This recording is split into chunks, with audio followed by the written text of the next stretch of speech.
भगत रविदास आगरा प्रांत के दासपुर ग्राम में एक गरीब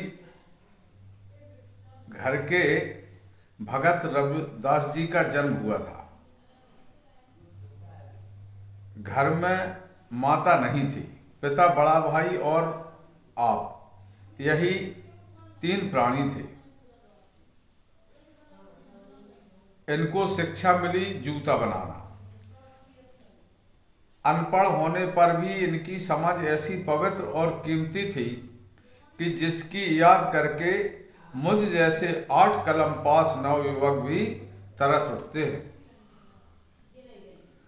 जब रविदास 12 साल के हुए, पिता ने 2-2 रुपए के 5 जोड़े जूते बाजार में बेच आने के लिए आपको दिए। शाम को आकर बाप के हाथ में आपने पूरे 8 रुपए रख लिए। अंक गणित की नजर से 2 रुपए गैर हाजिर। पूछने पर मालूम हुआ कि एक गरीब लकड़हारे को कांटे निकालते देख एक जोड़ा इनायत कर दिया, एक जोड़ा उसे दे दिया। पिता 4 आना नाराज हुआ। भाई ने 16 आना नाराजगी प्रकट करते हुए एक तमाचा इनाम दिया। रवि रो पड़े, अपनी याद कर नहीं, कांटे निकालने वाले की याद से। क्या वह करुणा का पात्र न था? सच है, जो करुणा को नहीं जानता वह भक्ति को भी नहीं पहचानता। 16 साल की उम्र में आपको स्त्री मिली। एक दिन फिर 7 जोड़ी जूते देकर आप बाजार भेजे गए। 14 की जगह 11 रुपए लेकर आए। पूछने से ज्ञात हुआ कि 3 जोड़े जूते दिए गए आधे दामों में। कारण वही गरीबी की करुणा। पिता और भाई ने मिलकर आपको अलग कर दिया। एक सूजा, एक रापी और 6 रुपए नगद। आपने इस अन्याय के खिलाफ राजा के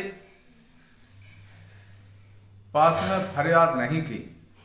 एक भूरे के पास झोपड़ी डाली और स्त्री समेत वहीं रहने लगे। एक तोता उर्फ गंगाराम भी पाल लिया। काम वही, परंतु गरीबों को कम दाम में और अमूल्य जोड़ा दे डालना जारी रहा।